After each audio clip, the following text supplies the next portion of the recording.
17 ዓመት ፍትህ አጥቼ 17 ዓመት መፍትሄ አጥቼ ህግ አለ እንደ ኢትዮጵያ ውስጥ ህግን የሚያስከብሩ አካላት ራሳቸው ህግን ያከብራሉ።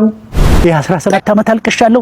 ልቅሶዬ በቃ ሊባል ይገባዋል። በእኔ የደረሰ በማንም እንዳይደርስ መመማሪያ ሊሆን ይገባዋል። ጠቅላይ ሚኒስትሩ ህግን ያከብራል። የብልጽግናው ባለስልጣናት በአሁኑ ሰዓት ፋኖ ለኢትዮጵያ ቁጥር 1 ጠላት እንደሆነ አድርገው ለኢትዮጵያውያን ይሰብካሉ። ብርሃኑ ጁላን ራሱ ባገኘው በሽጉጥ ጭንቅላቱን ነው መፈረክተው ነው ሊሆን ይገባዋል። 400 ሚሊዮን ብር በሸሪኬና በተባባሪዎቹ ከኔ ቁጥጥሮች ሆኗል፣ ተዘርፏል። እባካችሁ የሰማችሁ የኢትዮጵያ ህዝቦች በሙሉ እንኳን 17 ዓመት 17 ወር ይከብዳል። 17 ዓመት ፍትህ አጥቼ 17 ዓመት መፍትሄ አጥቼ እየተንከራተትኩ ስለምገኝ እባካችሁ ለሀገሪቱ ህግና ለፈጣሪያችን ስትሉ ድምጽ ሁኑ። የ17 ዓመት አልቅሻለሁ። ልቅሶዬ በቃ ሊባል ይገባዋል። በእኔ የደረሰ በማንም እንዳይደርስ መመማሪያ ሊሆን ይገባዋል። 400 ሚሊዮን ብር በሸሪኬና በተባባሪዎቹ ከኔ ቁጥጥሮች ሆኗል፣ ተዘርፏል። በላይነህ ሰርጓለም እባላለሁ። ካሁን በፊት በዋልታ ቴሌቪዥን እና በአንድ አፍታ የተከታተላችሁ ሰዎች ታቆኛላችሁ።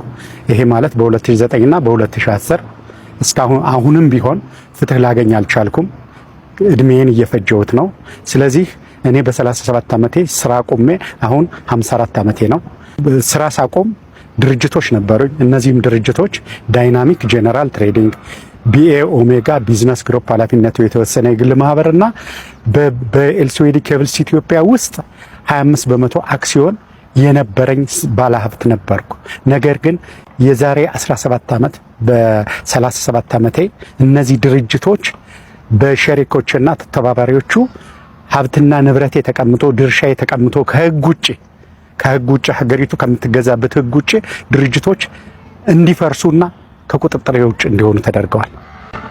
ይህ ሳያንስ ፍርድ ቤቱ ማፍረሱ፣ ፖሊስም በወንጀል አለማጣራቱ እና ሀብቴ ሐቄ ተመዝብሮ ከመቅረቱ በላይ ድርጅቱ ከፈረሰ በኋላ ደግሞ ሂሳብ አጣሪ ሆኖ ተቆጣጣሪ ሆኖ ሲሾም ሂሳብ አጣሪ ሆኖ የተሾመው በንግድ ህግ በሂሳብ አያያዝና ኦዲት ቦርድ መሰረት ፍርድ ቤቶች ትዕዛዝ መስጠት፣ ፖሊስም ምርመራ ማጣራት ሲገባው ሂሳብ አጣሪ እንደፈለገ እንዲያደርግ፣ እኔን ከጨዋታ ውጭ እንዲያደርግ፣ ሀብትና ንብረቴን እንዳላገኝ፣ የሰው እጅ እንዳይ፣ ጤና እንዳጣ፣ አገር ማለፊ ውጭ አገር ለሕክምና እንዲሄድ፣ አጠቃላይ ከጥቅም ውጭ እንዲሆን እየተደረገ ለ17 ዓመት ቀጥሏል። ይታያቸው 17 ዓመት ማለት ምን ማለት ነው? 17 ዓመት አንድ 12ኛ ክፍል ሊጨርስ የሚችል ልጅ የምወልድበት ጊዜ ነው። ስለዚህ እድሜ በከንቱ ባክኗል። ይህ ሁሉ የባከነው ደግሞ በህጋዊ መንገድ ቢሆን ኖሮ ችግር አልነበረው። ህግን በጣሰ ዳኞች፣ የፖሊስ የፍትህ አካላት ፍትህን እያዛቡ የፍትህ ያለሽ ብል የሚሰማኝ አጥቼ ነው ያለሁት። አገሪቱ ያወጣችው ህግ የማይፈጸመው በእኔ ላይ ሲሆን የማይፈጸመው ለምንድን ነው? ይህ በግልጽ የኢትዮጵያ ህዝብ ይፍረደኝ። የኢትዮጵያ ህዝብ ይፍረደኝ። ሀብቴን አጥቼ ነው ያለሁት። የሰው እጅ ሊያየሁ ነው ያለሁት። ስለዚህ የኢትዮጵያ ህዝብ ይፍረደኝ። እኔ በዳይናሚክ ጄነራል ትሬዲንግ ከ60 ሚሊዮን ብር በላይ ካፒታል እንግዲህ በ97 ማለት ነው። ቢኤ ኦሜጋ በ94 በ100 ሚሊዮን አካባቢ የተቋቋመ ነው። ከኤልሲዲ ኬብል ኢትዮጵያ ካይሮ ላይ የፈረምኩት $10 ሚሊዮን 25% የዳይናሚክ ድርሻ ሙሳት $50 ሚሊዮን ደርሷል። ይሄ ማለት የኔ በ100 ሚሊዮን ብር በተጨማሪ መንግስት ሊያገኝ የሚገባው ቢጣራ ኑሮ መንግስት ሊያገኘው የሚገባው በቢሊየን የሚቆጠር ገንዘብ ነው እንዳይጣራ የተደረገው። ይሄ ደግሞ ግልጽ ነው። ለምንድን ነው የማይጣራው? ፍርድ ቤቶች ለምንድን ነው ህግን የሚጥሱት? ኢትዮጵያ ህዝብ ይህንን ሁሉ አይቶ እንዲፈርደኝ ይፈልጋለሁ።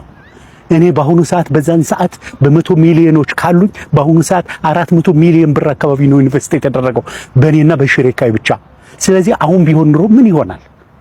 ስለዚህ እኔ ኢትዮጵያን ህዝብ የምለምነው ሂሳቡ በአግባቡ እንዲጣራ፣ የመንግስት ባለስልጣን ህግና ፍትህን እንዳይከበር ያደርጉና ራሳቸው የሚጥሱ ህግና ፍትህ የሚጥሱ ሰዎች በህግ እንዲጠየቁ፣ ጠቅላይ ሚኒስተር ቢሮም ተወካዮች ምክር ቤትም ህግ አውጪውም ህግ አስፈጻሚው ጉዳዩን ተከታትሎ ከህግ አኳያ ለምን እንደማይዳይ ልዩ ምርመራ ተደርጎ በፍርድ ቤት ሪቪው ኦፍ ጀስቲስ ወይም እንደገና ተመርምሮ ይህንን የፈጸሙ አካላት በህግ እንዲጠየቁ ሆነው እኔ ሀቄን እንዳገኝ አገርና ህዝብም ማግኘት ያለበትን ጥቅም በአግባቡ እንዲያገኝና የፍትህ የህግን የበላይነት አይቼ ቀጣይ ህይወቴን ቀጣይ አጭር እድሜን በሰላም እንድኖር የኢትዮጵያ ህዝብ ድምጽ እንዲሆነኝ እለምናለሁ። የ17 ዓመት አልቅሻለሁ። ልቅሶዬ በቃ ሊባል ይገባዋል። በእኔ የደረሰ በማንም እንዳይደርስ መመማሪያ ሊሆን ይገባዋል። ሁሉ ሰዓት ምንም አጥቻለሁ። በባህር ዳር ከተማ ፎርስታር ሆቴል ጅምር ነበረ። በዱከም ኬብል ፋብሪካ ነበረ። ላፍቶ ኢንዱስትሪ መንደር 3000 ካሬ ሜትር ላይ የተገነባ ህንጻ ነበረ። በተለያየ በባንኮችና በተለያዩ ድርጅቶች አክሲዮንና የድርጅት ሀብት ነበሩ። ያን ሁሉ ከቁጥጥር ውጭ ሆኗል። ስለዚህ የኢትዮጵያ ህዝብ ድምጽ ሆነ። እኔ እስከ 2001 ድረስ ኢንቨስት ያደረግኩት አጠቃላይ በሸሪካና በኔ 400 ሚሊዮን ብር በላይ ኢንቨስት አድርጌያለሁ።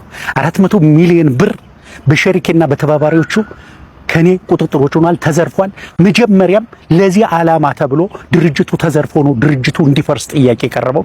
ሀብቴ እንደተዘረፍኩ ራቁቴን እንደቀረው ለማድረግ ስለሆነ ስለዚህ ሀብቴን ማጣቴ፣ ጤናዬን ማጣቴ በማህበረሰቡ ዘንድ ያለኝን ተቀባይነት እንዳጣ ስለተደረገ ይህ ሁሉ ግንዛቤ ውስጥ ጉልዶ ቀሪ ዕድሜን ከሂሳቡ በአግባቡ ተጠርቶ ጤናዬን ጠብቄ ቀሪ ዕድሜን የምኖርበት ሁኔታ እንዲፈጠርልኝ የኢትዮጵያን ህዝብ እለምናለሁ። ድምጽ እንድትሆኑ የኢትዮጵያን ህዝብ እለምናለሁ። እኔ እዚህ በላይ ቃላትም ልጠቀም እኔ የሥራ እንጂ የቃላት ሰው አይደለሁም። እኔ ሀብት አጥቼ፣ እኔ ጤና አጥቼ፣ እኔ ንብረቴን አጥቼ፣ እኔ ምበለው አጥቼ፣ እኔ ችግር ላይ ወድቄ ቀሪ ዕድሜን የምኖርበት ዕድሜ ስጡ። የመንግስትና ህዝብ ዕድሜ ይስጠኝ። ራሴ ብቻ ሳይሆን ለሀገር የሚጠቅም ስራ ለመስራት ሁለት ግዙፍ ኢንቨስትመንቶች ፈጥሬ ነበረ። የውጭ ባለሀብቶችን ስቤ አምጥቼ ነበር። ከነዛ ውስጥ በባህር ዳር እንግዲህ በ1998 እና 99 ዲዛይን የተደረገ 4 ኮከብ ሆቴል የተወሰነ ክፍሉ ሐይቁ ውስጥ ያረፈ ሐይቁ ውስጥ ሲያሜንሽን ፊልም ማሳያ ስቱዲዮ ያለው ዲዛይን አስደርጌ ልዩ እዚህ ያለ አማካሪዎችን አማካሪ ከውጭም ያለው ልምድ እንዲወስዱ አድርጌ ዲዛይን አስደርጌ ወደ ግንባታ ገብቼ ነበር። ያ ባለበት ቆመ ላለፉት 17 ዓመት። ሁለተኛ 17 ዓመት አጠቃላይ ኢንቨስትመንቱ በዛን ጊዜ በአሁኑ ሳይሆን በዛን ጊዜ የኛ ካፒታል 60 ሚሊዮን ብር በላይ እንደገና ሁለተኛው በተመዘገበ ካይሮና ኢትዮጵያ በተመዘገበ ከግብጾች ጋር 10 ሚሊዮን ዶላር የኛ ድርሻ 2.5 ሚሊዮን ዶላር የዳይናሚክ በአሁኑ ሰዓት 50 ሚሊዮን ዶላር የተመዘገበ ኤልሲኦዲ ኬብል ኢትዮጵያ የተባለ በአይነቱ የመጀመሪያ የሆነ ሙሉ ፋብሪካ የኬብል ፋብሪካ በአይነቱ የመጀመሪያ የሆነ አስገንብቼ የውጭ ባለሀብቶችን አምጥቼ ስራ አስጀምሬ እያለሁ ነው ይሄ ነገር የፈነዳው ከጥቅም ውጭ ሆነው ድርጅቱ ይፍረስልኝ የተባለው። ስለዚህ ይህ ሁሉ ትልቅ ኢንቨስትመንት ከጥቅም ውጭ ሲሆን ከኔ ሰው የኢትዮጵያ ሕዝብ ባለሀብቱ ምንድን ነው የሚማረው? እኔ ሀብት አጥቼ፣ እኔ ጤና አጥቼ፣ እኔ ንብረቴን አጥቼ፣ እኔ ምበለው አጥቼ፣ እኔ ችግር ላይ ወድቄ፣ እኔ ጤና አጥቼ ከመቀመጤ ከኔ ምንድን ነው የሚማረው? ስለዚህ የኢትዮጵያ ሕዝብ ይፍረደኝ። አሁን በአሁኑ ሰዓት ከሶስቱ ድርጅቶች በ100 ቢሊዮን አጠቃላይ 3 ድርጅቶች በ100 ሚሊዮን የሚገመት ያልተጣራ ሀብት ሲኖር የመንግስት ግብርና ታክስ ደግሞ ያልተጣራ በቢሊዮን እንዳለ ማረጋገጫዎች አሉኝ። ጥሬ ዕቃ ምን ገባ፣ ምን ወጣ፣ ምን ተመረተ፣ ምን ተሸጠ ማስረጃዎች አሉ። ያንን የሚያዝዝ የፍትህ አካል ፍርድ ቤትና መመሪያውን የንግድ ህጉንና የሂሳብ አያያዝ አዋጁን የሚያስፈጽም ጠፋ። ስለዚህ ሁለቱም ከጥቅም ውጭ ሆነ፣ ሁለቱም በሰበሰ። አንደኛው ያለ ባለቤት ቀረ። ኤልሲኦዲ ኬብል ኢትዮጵያ እኛ አንቆጣጠረውም፣ አሁን ከቁጥጥሬ ውጭ ነው። ስለዚህ ይህን ሁሉ አስቦ የኢትዮጵያ ህዝብ ይረዳኝ፣ ቀሪ እድሜን የምኖርበት እድሜ ስጡ፣ የመንግስትና ህዝብ እድሜ ይስጠኝ። ይችን ቀሪ እድሜ 54 ዓመት ሆኖኛል። ቀሪ እድሜን ለመኖር እንድበቃ አድርጉኝ። እንኳን 17 ዓመት 17 ወር ከባድ ነው። 17 ዓመት ምንም ገቢ ምንጭ ሳይኖረኝ ከድርጅቶች ውጭ ሌላ ገቢ ምንጭ የለኝም። የሰው እጅ እያየሁ 17 ዓመት ፍትህን ለማረጋገጥ ታገልኩ። ስለዚህ ቀሪውን እድሜን በሰላም እግዚአብሔርን ይቅር በላይ ብዬ እንድኖር እርዱኝ፣ አግዙኝ፣ ድምጽ ሁኑ። የትኛውም የጸጥታ አካል እኔ ጋር ከመጣ እገድለዋለሁ እያለ ነው ይህ ግለሰብ። እንዴት አይነት ህገወጥነት፣ እንዴት አይነት ደግሞ ድፍረት ነው! ብዙዎች እየተነጋገሩበት ይገኛል። ህግ አለ እንደ ኢትዮጵያ ውስጥ? ህግን የሚያስከብሩ አካላት ራሳቸው ህግን ያከብራሉ? ጠቅላይ ሚኒስትሩ ህግን ያከብራል? የሀገሪቱ ባለስልጣናት ህግን ያከብራሉ? ብርሃኑ ጁላን ራሱ ባገኘው በሽጉጥ ጭንቅላቱን ነው የምፈረክተው ነው የምልህ። አንተ የማህይም ልጅ ሄድና ለእናትህ ኮንዶም አቀብላት። ቀሚስ ለብሰህ ተንቀሳቀስ ከፈለግ። እኔ ወደ ኋላ ወደፊት አልልም። ማንኛውም የጸጥታ ኃይል ወደ እኔ ለመያዝ ከመጣ በሽጉጥ 3ቱን 4ቱን አፈንድቸው እጅ አልሰጥም እያልኩ ነው። ደግሜ አሁንም እነግርሃለሁ። ምን አባም አታመጣም። የኔም ሀገሬ ናት፣ የጠቅላይ ሚኒስትሩም ሀገሩ ናት። ጠቅላይ ሚኒስትሩ ለስቅላት የሚያደርስ ወንጀል ሰርቶ በህግ አልተጠየቀም እስካሁን። እኔ ግን መብቴን ነው የጠየቁ። ስለዚህ ንጹህ ሰው ነኝ፣ ወንጀለኛ አይደለሁም። ክትትላቸውን ያቆሙ። አይ እናስራለን ብለው ከመጡ ግን እርምጃ ለመውሰድ ወደ ኋላ ልልም እያልኩ እኮ ነው። አንተ የደንቆሮ ልጅ፣ አንተ ስላልካውን እኔ ማቆም መስሎ ነው? ምፈራ መስሎ ነው? ህግ የሌለበት ሀገር ውስጥ ህግ አክብሬ መብቴ ተጥሶ ግዴታዬን ብቻ እየተወጣው ልኖር ነው? ማን አባ ነው ይሄን አይደለም የተማሩ? ከአያቶቼ ከአባቶቼ ከእህት ከወንድሞቼ ይሄን አይደለም የወረስኩ? ይሄን አይደለም የተማሩ? መብቴን ጠንቅቄ አውቃለሁ፣ ግዴታዬንም ጠንቅቄ አውቃለሁ። ስለዚህ ሁለቱም ተመጣጥነው ተከብሬ መኖር ካልቻልኩ ምንም አይነት ህግ ኢትዮጵያ ውስጥ አላከብርም። አድርሱለት ሸር አድርጋችሁ ለዚህ መሀይም። አሁን በአንተ ቤት አቃስረህ ምናምን ንገረው። የሀገሩን ጠቅላይ ሚኒስቴር የረገሙትን አባት በራሴ በኩል እቃወማለሁ። እሳቸው ረገሙት፣ እኔ ደግሞ ከነዘርህ እግዚአብሔር ይባርክ። ይሄ መድረክ ገዳም ይባርክ ጳጳስ ነው ያለን። እንደው ፈጣሪን ተመስገን እያላችሁ አመስግኑ። ጴንጤን የሚባርክ ጳጳስ ነው ያለን። እስከዚህ ነው ቤተክርስቲያኗ ፓራላይዝ የሆነች። አሁን እኮ ድምፅ የሚሆነን የለም እኮ በየቦታው ቤተክርስቲያን ይፈርሳል። ኦርቶዶክስ በመሆናቸው ተመርጠው በጀምላ ይገደላሉ። ቤተክርስቲያኗ ድምፅ መሆን አትችልም፣ ከለላ መሆን አትችልም፣ መብታቸውን ማስጠበቅ አትችልም። ምክንያቱም እነዚህ ጴንጤዎች በውስጧ ተሰግስገው ቆልፈው ይዘዋታል። ከፋፍለዋቸዋል። አመራሮችን አንድ መሆን አይችሉም። ራሳቸውን እንኳን መከላከል የማይችሉበት ደረጃ ላይ ነው ያሉ። በነገራችን ላይ እነዚህን ደግሞ አስርጎ ያስገባቸው አብይ አህመድ ነው። ምክንያቱም ያውቀዋል። የቤተክርስቲያን አመራሮች እና የኦርቶዶክስ እምነት ተከታዮች አንዱ ነው ከተነሱ ምን እንደሚገጥመው ያውቀዋል። ያንን ስለፈራ ገና ቀድሞ ያዘጋጀው ወጥመድ ስለነበረ በዛ ወጥመድ አስገብቶ ኢትዮጵያውያንን አሁን እንደፈለገው እየዘወራቸው ነው፣ እየገደላቸው ነው፣ እያሳደዳቸው ነው፣ እያስራባቸው ነው። ያለምንም ከልካይ ያለምንም ድምፅ። አማራ ክልል እኮ ገና ብዙም ይወጣ ጉድ አለ እኮ። እኔ አሁን እዚህ ጋር ወጥቼ ባወራው ፋይዳ የለው። ምክንያቱም የኔ ገና ተሰሚነት የሌለው ሚዲያ ነው ያለኝ።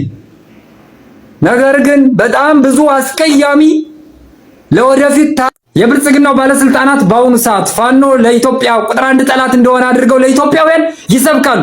ለዚህም ጽንፈኛ፣ ነፍጠኛ ምናምን የሚሉ ወርዶችን ይጠቀማሉ። ነገር ግን ኢትዮጵያውያን አንድ መረዳት ያለባቸው ነገር ፋኖ የአማራ ወጣቶች ለኢትዮጵያ ኩራት ናቸው፣ ለአማራ ኩራት ናቸው። ነገር ግን ለብልጽግናው መንግስት ቁጥር 1 ጠላት ናቸው። የነሱ ጠላት ስለሆኑ ነው ለኢትዮጵያ ጠላት አስመስለው ለኢትዮጵያውያን የሚሰብኩ። ይሄ ለይታችሁ ማወቅ አለባችሁ። ለኢትዮጵያውያን ተስፋ ናቸው የአማራ ወጣቶች፣ የአማራ ፋኖ ኢትዮጵያውያንን ከችግር ለማውጣት ነው የሚፋለሙ። ህይወታቸውን በየሜዳው የሚገብሩ ኢትዮጵያውያንን ከአምባገነኑ መንግስት ነፃ ለማውጣት ነው። ከጭቆና ነፃ ለማውጣት ነው። ከጴንጤ መንግስት ነፃ ለማውጣት ነው። ከአንድ ብሔር አገዛዝ ነፃ ለማውጣት ነው። የአማራ ሕዝብ በኢትዮጵያ የሚገባውን ክብር እንዲያገኝ ለማድረግ ነው። ሌሎችን በማፈን ሌሎችን በማሰቃየት ሌሎችን በመጨቆን አይደለም፣ የሚገባውን ብቻ ተቻችለው ኢትዮጵያውያን እንዲኖሩ ለማድረግ ነው። ይህን ደግሞ የአመራር ስኪል የተላበሱት ከጥንት አያቶቻቸው ነው። ይህም በግልጽ ተረዱ። ኢትዮጵያን ማን ነው የመሰረታት? ኢትዮጵያን በዘመናት ነግሳ እንድትኖር በዓለም ላይ ነው የምላችሁ ያደረጋት ማን ነው? ይህን ታሪክ በደንብ ወቁ። ስለ ኢትዮጵያ ከ500 ዓመት በፊት ያለውን እንኳን የማያውቁ ናቸው። አሁን ሀገር እናስተዳድራለን ብለው ሀገር የመሰረተ ብሔርን ሀገርን ጠንቅቆ የሚያውቅ ብሔርን ሀገር ሳያስደፍር የኖረ ብሔርን